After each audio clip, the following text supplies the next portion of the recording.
Hello viewers, good morning to all of you. Viewers, আজকের যে ক্লাসটা নেব সেই ক্লাসটা আমরা সবাই খেয়াল করে দেখি যে আজকের ক্লাসটা বলছি সাবজেক্ট প্লাস ভিটি, তার মানে transitive verb, subject plus transitive verb plus object plus adverb বা অ্যাডভার্বিয়াল। প্রথম কথা আসি যে অ্যাডভার্ব বা অ্যাডভার্বিয়াল। ভিউয়ার্স, আমরা সাধারণত যদি একটা ওয়ার্ড দেখি, একটা ওয়ার্ড অ্যাডভার্ব হয় তাহলে আমরা সেটাকে বলি অ্যাডভার্ব, আর যখন সেটা ফ্রেজ হয় তখন আমরা সেটাকে বলি অ্যাডভার্বিয়াল। যখন সেটা ফ্রেজ হয় আমরা সেটাকে বলি তখন অ্যাডভার্বিয়াল, অর্থাৎ অকেশনালি এখানে অ্যাডভার্ব, আর ইন দ্য লেট নাইট এটা একটা ফ্রেজ, এটা অ্যাডভার্বিয়াল। তো ভিউয়ার্স, এর আগের যে ক্লাসটা সেই ক্লাসে আপনারা দেখছেন যে আমি সেখানে তিনটে অপশন দিয়েছিলাম, subject plus transitive verb plus object, subject plus transitive verb plus object, কিন্তু আমাদের এখানে ওয়ার্ড কম্পালসারি।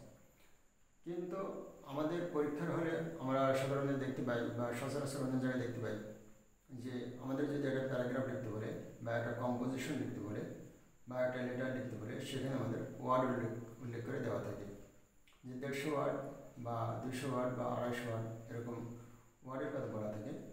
তো যেহেতু ওয়ার্ডের কথা বলা থাকে সেহেতু আমরা ছোটো ছোটো সেন্টেন্সগুলোকে কীভাবে বড় করে লেখা যায় সেই চেষ্টা করব।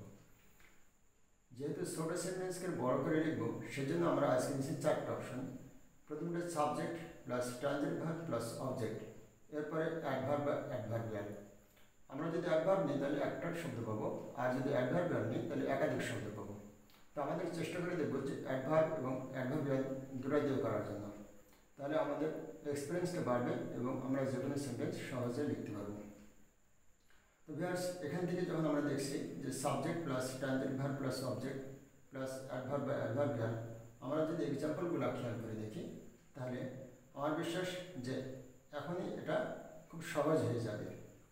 তো প্রথম এক্সাম্পল আমরা দেখি, দি বেবি ড্রজ পিকচার্স অকেশনালি, অর্থাৎ শিশুটি মাঝে মাঝে ছবি আঁকে, মাঝে মাঝে ছবিগুলো আঁকে। তাহলে দি baby subject, ড্রজ transitive verb, pictures object এবং অকেশনালি অ্যাডভার্ব, অকেশনালি অ্যাডভার্ব। তাহলে আমরা চারটা অপশনে আমরা একটা সেন্টেন্স তৈরি করলাম যে the baby draws pictures occasionally.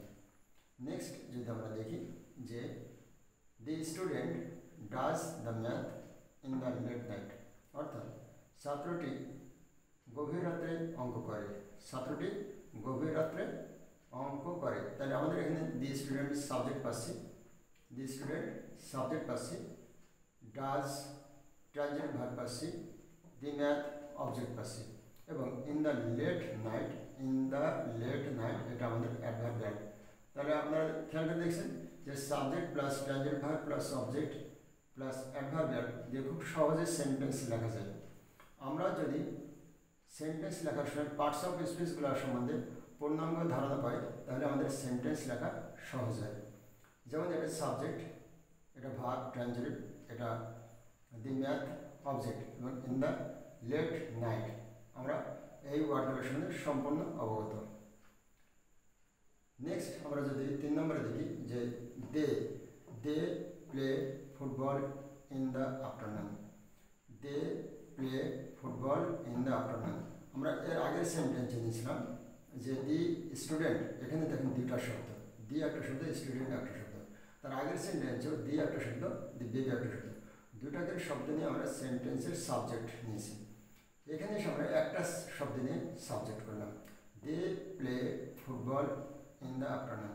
তাহলে they subject, play transitive verb, football object, আর ইন দ্য আফটারনুন এটা অ্যাডভার্বিয়াল, এটা অ্যাডভার্বিয়াল ফ্রেজ। সুতরাং আমরা দেখছি subject plus transitive verb plus object plus adverbial অথবা অ্যাডভার্ব। তাহলে আমাদের এই সেন্টেন্সটা সহজে আমরা লিখতে পারলাম। পরের সেন্টেন্সে যদি আমরা দেখি যে 4 নম্বরে যে he helped the flood affected people willingly, এখানে আমাদের সাবজেক্ট নিয়েছি একটা শব্দের, helped verb, the flood affected people. এখানে আমরা 4টা শব্দ দিয়ে একটা অবজেক্ট তৈরি করেছি। এখানে আমাদের অবজেক্ট কিন্তু একটা শব্দ নিয়েছিলাম, এখানে 2টা শব্দের আমরা অবজেক্ট নিয়েছিলাম, এখানে একটা শব্দের অবজেক্ট নিয়েছিলাম, এখানে আমরা 4টা শব্দ দিয়ে, অর্থাৎ প্রথমটা আর্টিকেলস, তারপর আমরা অ্যাডজেক্টিভ করেছি ফ্ল্যাটকে, অ্যাফেক্টেড অ্যাডজেক্টিভ করেছি, পিপল নন। তাহলে 4টা শব্দ দিয়ে আমরা অবজেক্ট বানিয়েছি। আর উইলিংলি অ্যাডভার্ব, তাহলে আমরা দেখতে পাচ্ছি কি যে he help the flood affected people willingly, অর্থাৎ সে বন্যা দুর্গত লোকজনগুলোকে বা বন্যা আক্রান্ত লোকজনগুলোকে ইচ্ছাকৃতভাবে সাহায্য করেছিল।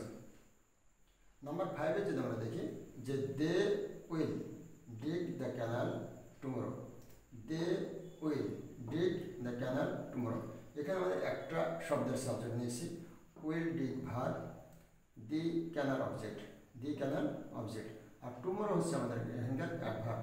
সুতরাং আপনারা দেখতে পাচ্ছেন যে they will dig the canal tomorrow, তারা আগামীকাল ক্যানালটি খনন করবে,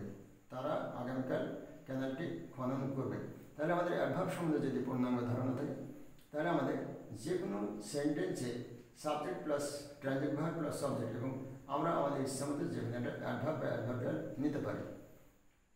আমরা যদি 6 নম্বরে দেখি, the fisherman caught a rare fish accidentally. The fisherman, আমরা এখানে 3টা শব্দ দিয়ে একটা সাবজেক্ট নিলাম। দি ফিশারম্যান শব্দ দিয়ে আমরা সাবজেক্ট নিয়েছি, কট ট্রানজিট ভার্ব, রেয়ার ফিশ, এখানে আমরা একটা আর্টিকেলস নিয়েছি, একটা অ্যাডজেক্টিভ নিয়েছি আর একটা নাউন নিয়েছি, নিয়ে আমরা একসাথে 3টা শব্দের একটা অবজেক্ট বানিয়েছি। আর অ্যাক্সিডেন্টলি একটা শব্দ দিয়ে আমরা অ্যাডভার্ব নিয়েছি।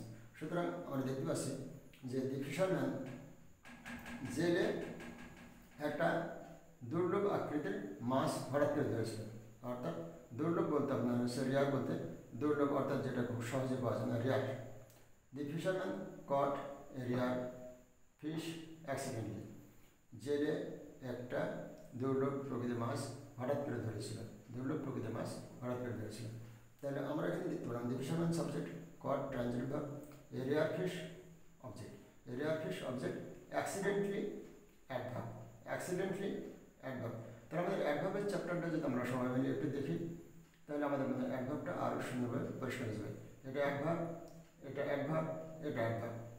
অ্যাডভার্বিয়াল অফ টাইম, এটাকে আমরা বলছি অ্যাডভার্বিয়াল। ইন দ্য আফটারনুন, এটাও অ্যাডভার্বিয়াল অফ টাইম, তাহলে এটাও আমাদের হচ্ছে একটা অ্যাডভার্বিয়াল ফ্রেজ। তাহলে আমরা দেখতে পাচ্ছি subject plus transit verb plus object plus adverb বা অ্যাডভার্বিয়াল দিয়ে সেন্টেন্স লেখা খুব সহজ।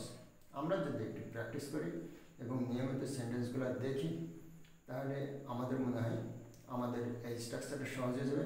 আর আপনারা সবাই পড়ে দেখবেন যে আমাদের সেন্টেন্সগুলো লেখার পরে তারপরে আপনারা নিজেরা কয়েকটা সেন্টেন্স লেখার চেষ্টা করবেন, দেখবেন যে এটা অনেকটা ইজি হয়ে গেছে। তো ধন্যবাদ অডিয়েন্স, পরে অন্য কোনো স্ট্রাকচার নিয়ে আবার আপনাদের সঙ্গে হাজির হব। আর আমার ক্লাসটা যদি ভালো লাগে তাহলে একটা লাইক দেবেন এবং সবার মাঝে শেয়ার করে দেবেন।